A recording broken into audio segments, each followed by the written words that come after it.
আমার আজ অনেক দিন ধরে মাছ খেতে খুব মন চাইছে। শূন্য গোয়াল ঘর এভাবে রঙিন মাছে ভরে গেল কি করে? আজ থেকে তোর ভাগ্যে আমি কাল লিখে দেবো একেবারে। হ্যাঁ, কে কে ওখানে দাঁড়িয়ে? আমি তোমাদের রক্ষক হিসেবেই এখানে আছি। ওরে পুকুর, তুই কেন আমাদের মাছগুলোকে বাঁচালি না?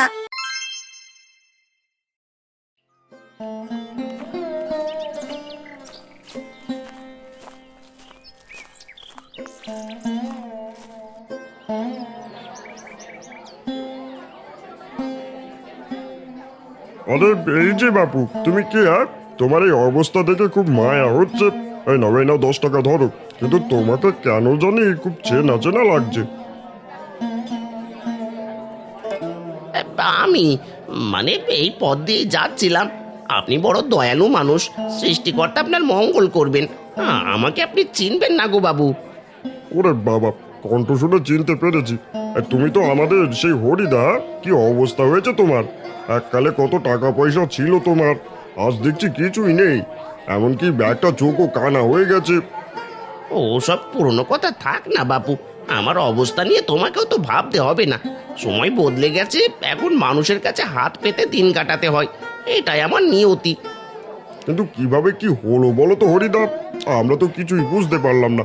গ্রামে দুর্ভিক্ষ হওয়ার পর তোমার এক চোখ অন্ধ হলো, তারপর একদিন হঠাৎ সব ঠিক হয়ে গেল, কিন্তু তুমি তো ফতুর হয়ে গেলে। আমি ওসবের কিছুই জানি না বাপু, সবই আমার কপালে লিখন আর কর্মের ফল। আজ আমার কেউ নেই, কিচ্ছু নেই, শুধু এই একটা চোখটা নিয়ে বেঁচে আছি। হায় রে নিয়তির লিখন। আমার এই সর্বনাশের জন্যই কানাই দায়ী, ওর জন্যই আজ আমার এই দশা হয়েছে। কতদিন ধরে অনাহারে আছি, আজ বুঝতে পারছি আগে মানুষের সাথে খারাপ ব্যবহার করার শাস্তি পাচ্ছি আমি। কথা বলতে বলতে হরি দুর্বলতার কারণে নিস্তেজ হয়ে গাছতলায় জ্ঞান হারিয়ে লুটিয়ে পড়ে।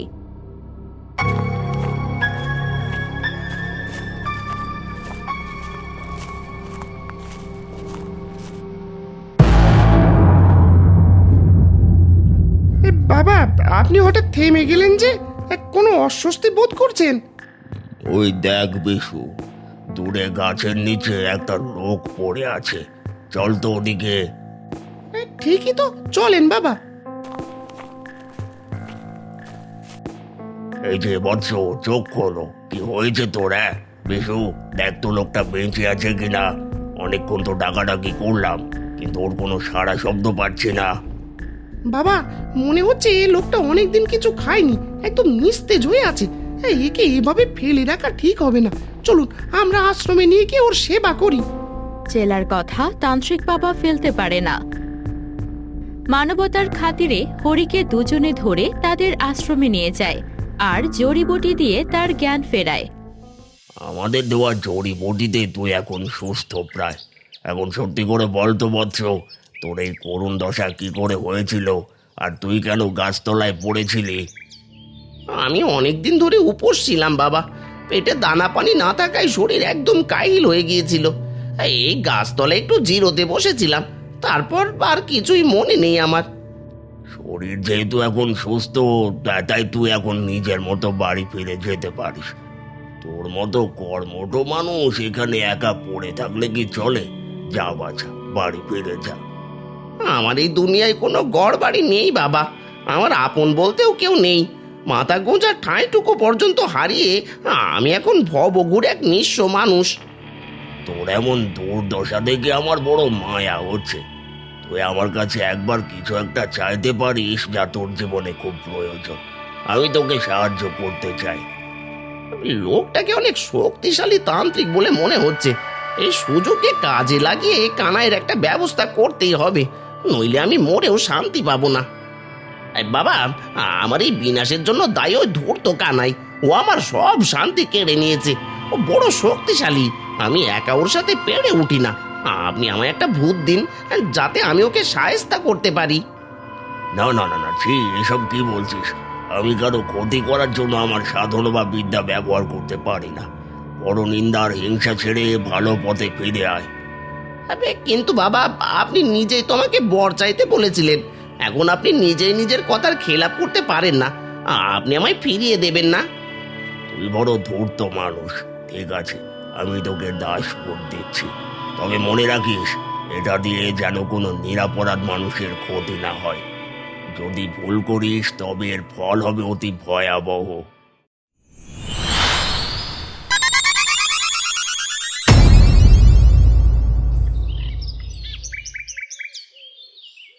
Kit kit kit kit kit kit kit kit kit kit kit kit kit kit kit kit. ওরে মালা, ওদিকে কি করছিস? যা তো মা, তোর বাবাকে ডেকে নিয়ে আয়। আমি ভাত বেড়েছি, তোরা দুজনে মিলে হাত মুখ ধুয়ে খেতে বসে যা।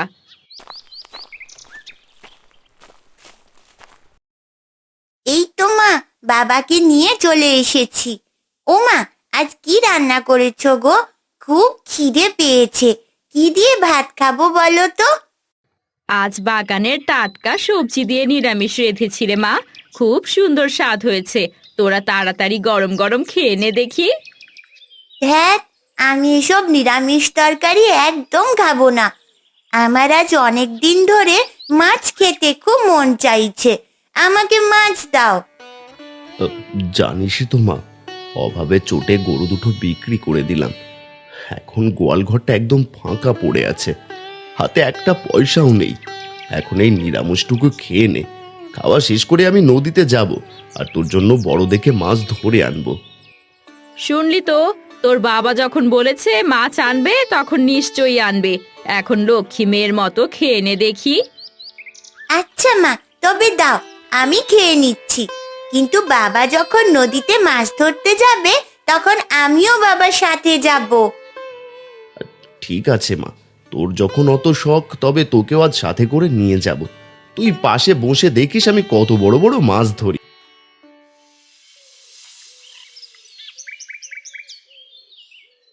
বিকেলবেলা কানাই আর মালা গ্রামের সাধারণ একটি পুকুর পাড়ে বসে ছিপ ফেলে মাছ ধরার চেষ্টা করছে। এমন সময় মোড়ল মশাই ওই পথ দিয়ে যাচ্ছিলেন। আরে কানাই যে, এই পড়ন্ত বিকেলে মেয়েকে নিয়ে এখানে বসে কি করছিস? হ্যাঁ, কোনো কাজকর্ম নেই নাকি রে আজ?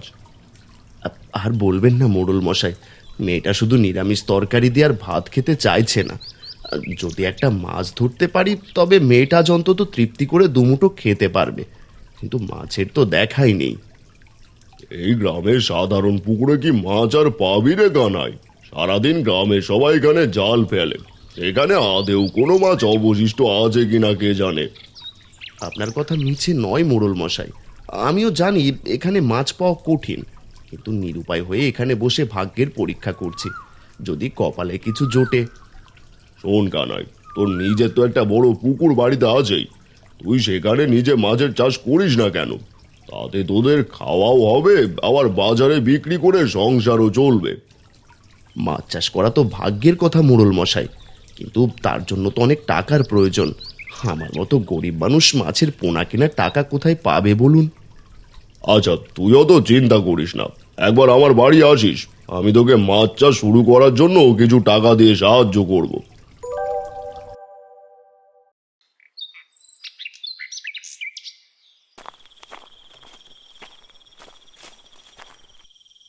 আরে কানাই যে, এই ভর সন্ধ্যায় হঠাৎ আমার বাড়িতে কোনো বিশেষ দরকার আছে নাকি বাপু? আগে হুজুর, আপনি তো বিকেলে বলেছিলেন একবার দেখা করতে, তাই টাকাটার আশায় আপনার কাছে ছুটে এলাম। আরে বাপু, আসতে বলেছে বলে কি সাত সন্ধ্যায় আসতে হবে? আসলে আমারই ভুল হয়েছে, কাল আসার কথা বলতে একদম ভুলে গিয়েছিলাম। তুই আজ বাড়ি যা কানাই, কাল সকালে আসিস, তখন তোকে মাছ চাষের জন্য কিছু টাকা হাতে তুলে দেব।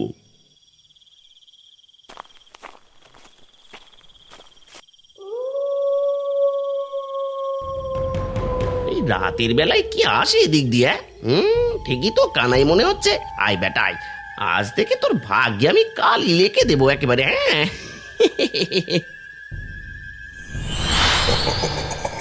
কে কে ওখানে দাঁড়িয়ে কথা বলছো না কেন? অন্ধকারে তো কিছুই ঠাউর করতে পারছি না।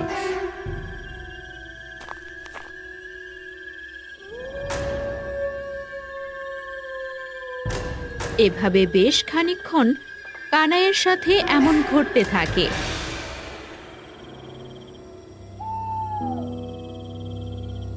কানাই বাড়ি গিয়ে ঘুমিয়ে পড়ে, কিন্তু বিছানায় ছটফট করতে থাকে, ঘুম যেন আসছে না। কি হয়েছে তোমার? হঠাৎ এমন করে ধরফর করে বিছানায় উঠে বসলে কেন? শরীর কি খারাপ লাগছে?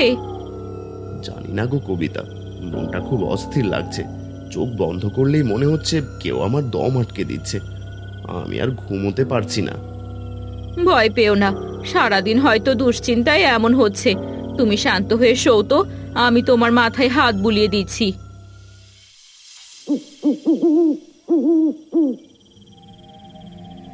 বাহ, তান্ত্রিকের দেওয়া সেই জ্যান্ত শক্তিটা তো দারুণ কাজ করছে দেখছি। আমি এখান থেকে সব অনুভব করতে পারছি। এই তো আমি ঠিক বুঝতে পারছি, আমার সেই অনুগত দাসবোধ কানাইয়ের ওপর তার খেল দেখাতে শুরু করে দিয়েছে। এবার দেখি কানাই, তুই কিভাবে শান্তিতে থাকিস। তোর সুখের ঘুম তো আমি হারাম করেই ছাড়বো। সারা রাত তুই এভাবে যন্ত্রণায় ছটফট করবি, আর আমি এখানে বসে সেই আনন্দ উপভোগ করব।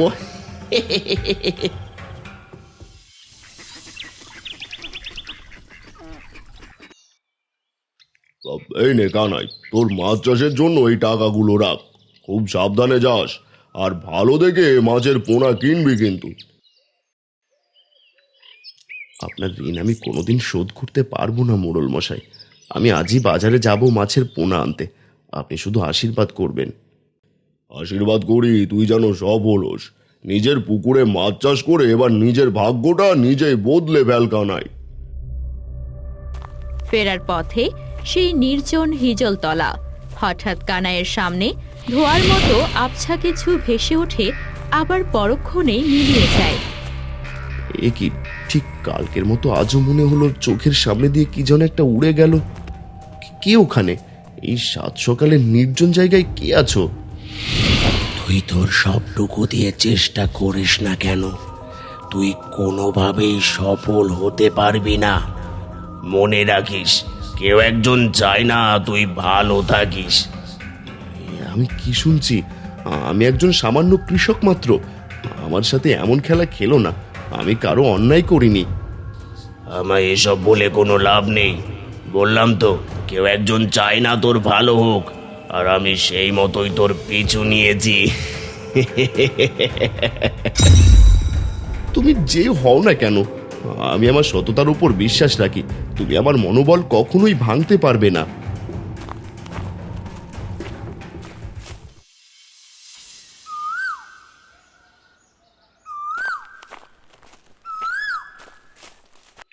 কি গো, মোড়ল মশাই কি শেষমেশ টাকা দিলেন? অনেকক্ষণ ধরে তোমার পথের দিকে তাকিয়ে বসে আছি।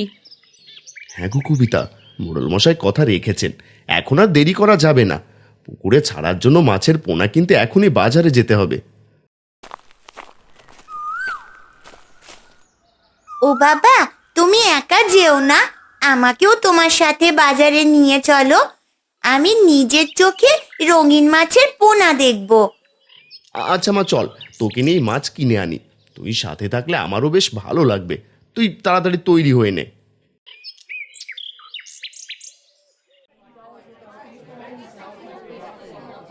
সব দোকানে তো মাছের দাম খুব চড়া দেখছি। এই যে ভাই, এই রুই মাছের পোনার কেজি কত করে নিচ্ছেন? এই কানাই দাদা, বাজারে যে একটু চড়া, তবে আপনার জন্য 350 টাকা কেজি রাখবো। একদম তাজা পোনা, পুকুরে ছাড়লে দ্রুত বড় হবে। ঠিক আছে ভাই, আমাকে এক পাত্রে 2 কেজি পোনা দিন। সাবধানে দিয়েন যেন পথে মাছগুলো মরে না যায়। আরে না দাদা, বাজারে আমার আনা পোনাগুলো সবার সেরা। দেখেন পোনাগুলো কত চঞ্চল, একদম নিশ্চিন্তে নিয়ে যান। কানাই মাছের পোনা কিনে মাথায় করে সেই নির্জন পথ দিয়ে যেতে থাকে। যখনই সেই হিজলতলার কাছে আসে, আবারও সেই অদৃশ্য কণ্ঠ ভেসে আসে। তুই এই পোনা নিয়ে বাড়ি ফিরতে পারবি না কানাই। তুই কখনোই মাছ চাষ করতে পারবি না, কারণ কেউ একজন তোর ভালো চায় না। কে কে ওখানে কথা বলছো? আমি বলছি, আমি আমার সততার উপর বিশ্বাস করি। তোমার সাহস থাকলে আমার সামনে এসো। আসবো, সময় হলে আমায় দেখতে পাবি। আর তোর সততার উপর খুব ভরসা, তাই না? দেখ এবার।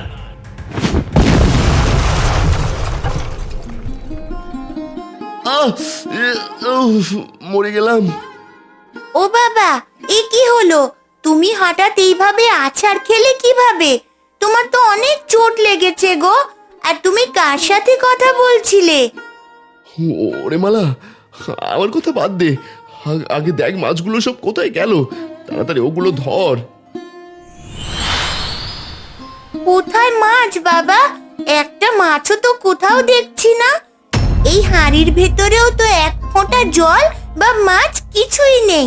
যেগুলো মাটিতে পড়েছিল সেগুলোও দেখছি না। সে কি রে, এতগুলো মাছের পোনা নিয়ে আসলাম, তবে কি সব হাওয়ায় মিলিয়ে গেল? হায় হায় হায়, এখন কি হবে? এটা আমার সাথে হতে পারে না। বাবা, ও বাবা, এখন ওসব ছেড়ে ওঠো। চলো আগে বাড়ি যাই। তোমার কপালে আর হাতে অনেক রক্ত বেরোচ্ছে। তুমি যে অসুস্থ হয়ে পড়বে গো।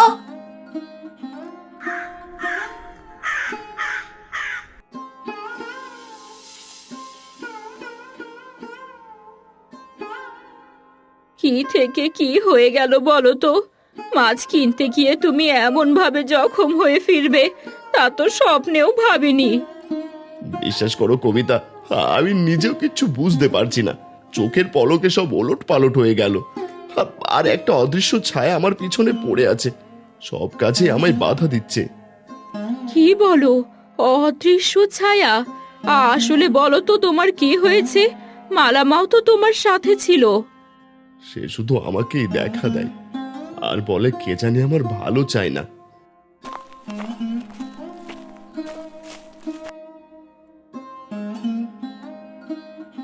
কি কানাই, এত বড় একটা কাণ্ড হয়ে গেল আর তোরা কেউ আমাকে একবার খবর পর্যন্ত দিলি না? কিভাবে এমন চোট পেলি শুনি?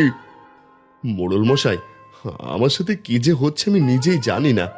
বাজার থেকে আনন্দের সাথে মাছ নিয়ে ফিরছিলাম, কিন্তু সব মাছের পোনা হাওয়া হয়ে গেল আর কেউ একজন সজোরে আমায় আঘাত করলো। হ্যাঁ মোড়ল মশাই, আমরা মাছ নিয়ে আসার সময় পথে কে যেন বাবাকে বারবার ভয় দেখাচ্ছিল। তারপর বাবা হঠাৎ পড়ে গেল আর হাঁড়ির সব মাছ উধাও হয়ে গেল। থাক মা, ওসব নিয়ে ভেবে আর কাজ নেই।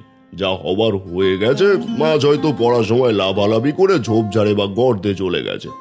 মোড়ল মশাই, এমনিতেই নুন আনতে পান্তা ফোরানোর অবস্থা, অন্যদিকে আমার স্বামীটার করুণ পরিণতি। কি হচ্ছে কিছুই বুঝতে পারছি না। আরে শান্ত হও কানাই বউ।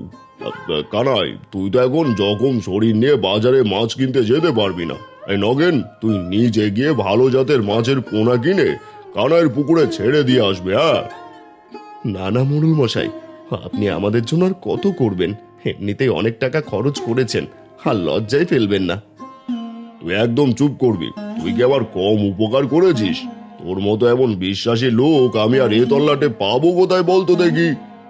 মোড়ল কাকু, আপনি সত্যি অনেক দয়ালু আর খুব ভালো মানুষ। এমন উপকারী গ্রাম প্রধান প্রত্যেক গ্রামেই থাকা দরকার। মালার কথা শেষ হতেই মোড়লের কথা মতো নগেন চলে যায় আবারও পোনা মাছ কিনে আনতে। পরন্ত বিকেলে মাছের পোনা নিয়ে এসে কানাইয়ের পুকুরে ছেড়ে দেয় নগেন।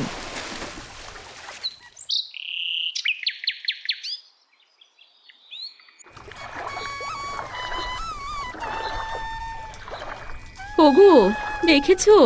মাছগুলো তো অল্প দিনেই বেশ বড় হয়ে গিয়েছে। আজ একবার জাল ফেলে দেখতে পারো, বড়গুলো বাজারে বিক্রি করলে কিছু টাকা আসবে। এই দেখো বাবা, আমি আজ আগে থেকেই একটা ছিপ সাথে করে নিয়ে এসেছি। আমি আজ নিজের হাতে একটা বড় মাছ ধরে মাকে দেব। ঠিক আছে মা, তুই তবে ছিপ ফেল, আমি চট করে ঘর থেকে বড় জালটা নিয়ে আসি। কবিতা, তুমিও চলো আমার সাথে, জালটা ধরতে সুবিধে হবে।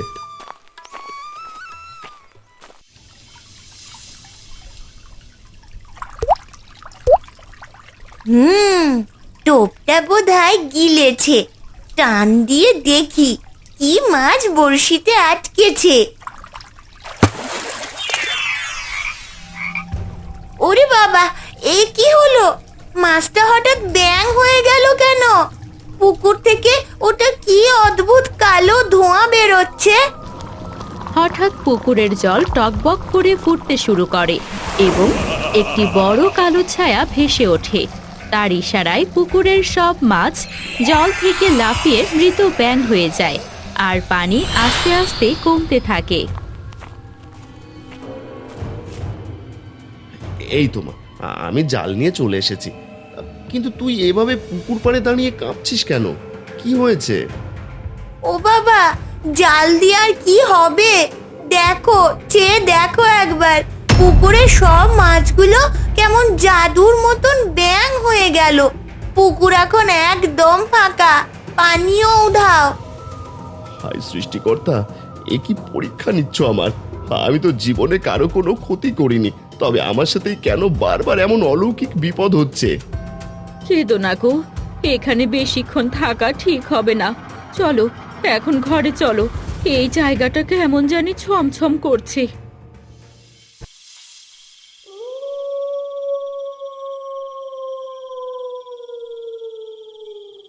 গভীর রাত, ঘরে সবাই ঘুমিয়ে থাকলেও মালা বিছানায় শুয়ে ভাবছে। হঠাৎ সে চুপি চুপি ঘর থেকে বেরিয়ে পুকুর পাড়ে যায়। কেন আমাদের সাথে এমনটা হচ্ছে? ওই শয়তান ভূতটা সব মাছকে ব্যাঙ বানিয়ে দিল, কিন্তু এই পুকুরটা কেন আমাদের একটুও সাহায্য করলো না? ওরে পুকুর, তুই কেন আমাদের মাছগুলোকে বাঁচালি না? কেন ব্যাঙ করে দিলি সব? আমরা তোকে কত যত্ন করেছি, পরিষ্কার রেখেছি, তবুও তুই আমাদের কেন এইভাবে ঠকালি? এমন সময় এক রহস্যময় তান্ত্রিক এসে মালার পিঠে হাত রাখে। মালা চমকে উঠে পিছনে তাকায়। তুই কে মা? এই গভীর রাতে এই পুকুর পাড়ে বসে কার সাথে কথা বলছিস? আর কেনই বা এমন করে কাঁদছিস? আমি মালা। আমার বাবা এই পুকুরে অনেক কষ্ট করে মাছ চাষ করছিল, কিন্তু এক অশুভ ভূত আমাদের সব মাছকে ব্যাঙ বানিয়ে দিয়েছে, তাও আবার অনেকগুলো মৃত ব্যাঙ। পুকুরের পানিও শুকিয়ে কাঠ হয়ে গেছে। তাই নাকি? এমন ঘটনাও ঘটে গেছে তোদের সাথে? হ্যাঁ গো, আমরা তো কখনো কারো ক্ষতি করিনি দাদু, তবে আমাদের সাথে কেন বারবার এমন হচ্ছে? বাবা তো এখন ভয়ে রাতে ঘুমাতেও পারে না, আমারও এখন ঘুম আসে না। আমি সব বুঝতে পারছি মা, এ কোনো সাধারণ ঘটনা নয়। আচ্ছা মা, তোমার বাবার নাম কি কানাই? হ্যাঁ দাদু, আমার বাবার নাম কানাই। কিন্তু আপনি আমার বাবার নাম জানলেন কিভাবে? আপনি কি আমাদের সাহায্য করতে পারবেন? তুমি এখন নিশ্চিন্তে বাড়ি ফিরে যাও মা। আর তোমাদের বাড়িতে একটা শূন্য গোয়াল ঘর আছে না? কাল সকালে উঠে দেখবে তোমাদের সেই শূন্য গোয়াল ঘরে অনেক রঙিন মাছ খেলা করছে। মনে করো এ আমার কোনো অজানা পাপের প্রায়শ্চিত্ত। কি বলছেন দাদু? আমাদের ভাঙাচোরা গোয়াল ঘরে রঙিন মাছ চাষ হবে? এ তো ভাবতেই পারছি না আমি। ওই মাছগুলোই তোমাদের ভাগ্য বদলে দেবে, আর কোনো অশুভ শক্তি তোমাদের কোনো ক্ষতি করতে পারবে না। আশীর্বাদ করি, সুখে থেকো। এ কি দাদু, আপনি কোথায় চলে গেলেন? এই তো একটু আগে আমার সামনে দাঁড়িয়ে কথা বলছিলেন, তবে কি উনি কোনো দেবতা?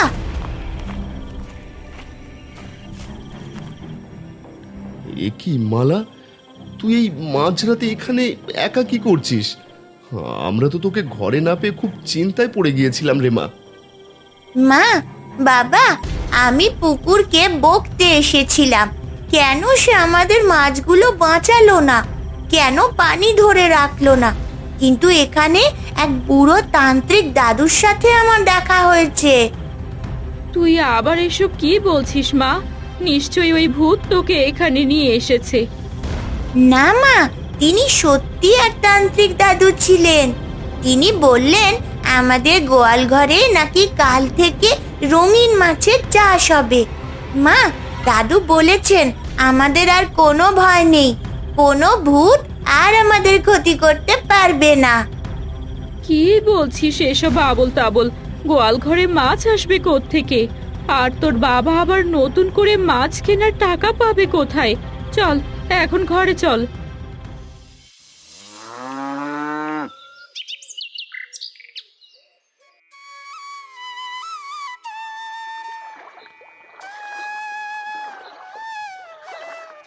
ও বাবা, মা, তোমরা জলদি এদিকে এসো, দেখে যাও এখানে কি কাণ্ড হয়েছে। তান্ত্রিক দাদুর কথা একদম মিলে গেছে। কি হয়েছে রে মালা? সাত সকালে গোয়ালঘরের সামনে দাঁড়িয়ে ওভাবে চিৎকার করছিস কেন মা? কোনো বিপদ হয়েছে নাকি? তাই তো মা, কি হয়েছে? গোয়াল ঘরে তো আর গরু নেই যে সেখানে গিয়ে ডাকছিস। কি হয়েছে খুলে বল তো। ও মা, তোমরা ভেতরে ঢুকে একবার দেখোই না। দেখো এখানে কত শত রঙিন মাছ খেলা করছে। দাদু ঠিকই বলেছিল যে আমাদের আর চিন্তা করতে হবে না।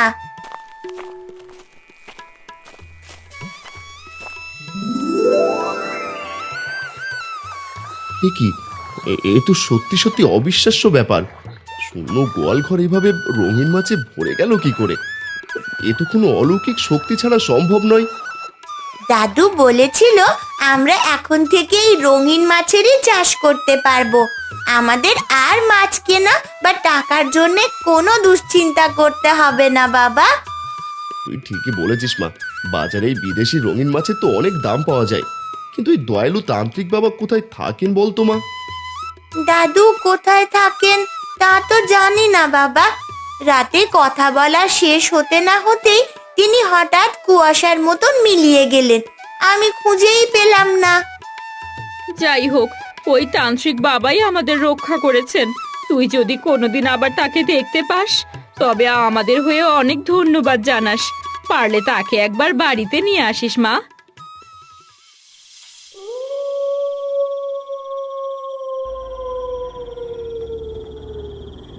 না না, এটা কিছুতেই হতে পারে না। ওই ছাড় পোশাক কানায় আবার ভালো দিন কাটাচ্ছে। এটা আমি নিজের চোখে সহ্য করতে পারছি না। এই দাসভূত, তুই কোথায় গেলি? তুই এখনই যা এবং কানাইয়ের ওই রঙিন মাছের স্বপ্ন এক নিমেষে ধ্বংস করে দিয়ে আয়। না প্রভু, এটা আমার পক্ষে আর সম্ভব নয়। কানাই এখন শক্তিশালী তান্ত্রিক বাবার হেফাজতে চলে গেছে। আমি তার অবদ্ধ হতে পারবো না। কি আমার মুখের ওপর কথা বলিস তুই? ভুলে যাবেন না, ওই তান্ত্রিক বাবার কথাতেই আমি আপনার দাস হয়ে আছি। যদি এখন আমি কানাইয়ের কোনো ক্ষতি করতে চাই তবে সেই তান্ত্রিক বাবা রেগে গিয়ে আমায় চিরকালের জন্য ছাই করে দেবেন। আমাকে ক্ষমা করুন।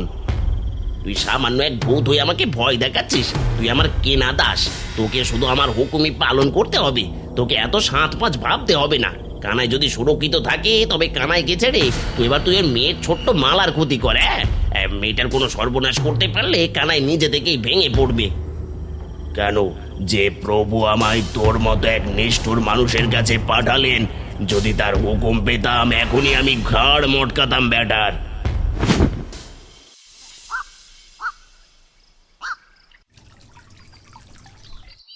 এই যে ছোট মাছ, তোকে আমি নিজের কাছেই রাখবো। তোকে কাউকে বিক্রি করতে দেব না। তুই সারা জীবন আমার সাথেই থাকবি। এই শুকনো পুকুরের মতন আমার সাথে কখনো ছলনা করো না, কেমন? হঠাৎ মাছটি একটি সুন্দর পাখিতে রূপান্তরিত হয়ে উঠতে থাকে। এ কি, তুমি মাছ থেকে হঠাৎ পাখি হয়ে গেলে কিভাবে? আমার চোখের সামনে এমন জাদু তো আগে কখনো দেখিনি। ভয় পেও না ছোট মেয়ে, আমি তোমাদের রক্ষক হিসেবেই এখানে আছি। তোমাদের বিপদে রক্ষা করাই আমার আসল কাজ। আমার একটা পাপের জন্যই তোমাদের এমন কষ্ট পেতে হয়েছে। এই রকম কথা তো সেই তান্ত্রিক দাদুও বলেছিল আমায়। এ কেমন রূপকথার কাহিনী হচ্ছে আমাদের সাথে? এই যে সুযোগ, এই দাসবু, তুই এখনই মালার উপর চড়া হো। ওর সর্বনাশ করে কানাইকে সারা জীবনের জন্য শিক্ষা দিয়ে দে। এ কি হরি, তুমি আমার ছোট্ট মেয়ের ক্ষতি করতে চাইছো? আগে অন্যায় করে এক চোখ হারিয়েছো, তবুও তোমার শিক্ষা হয়নি। তবে কি এতদিন নাম না জানা লোকটাই তুমি?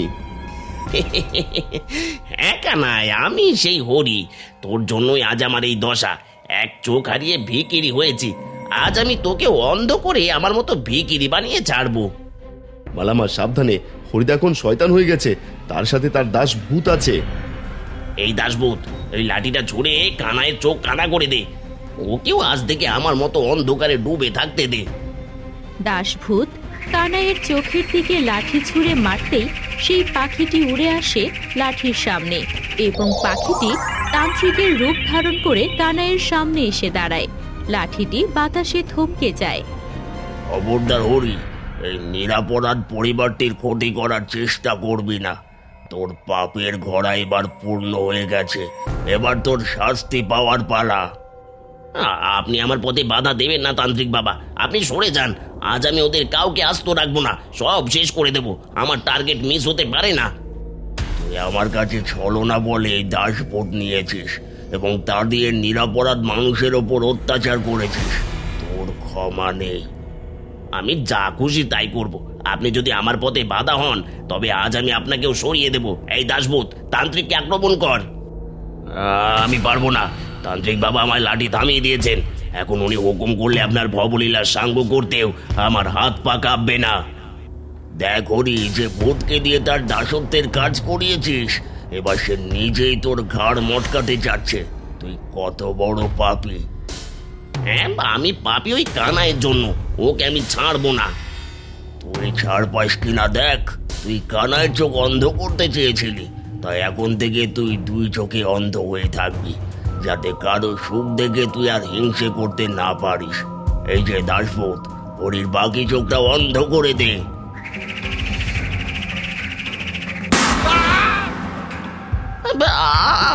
আমার চোখ, আমি কাউকে ছাড়বো না, কাউকে না।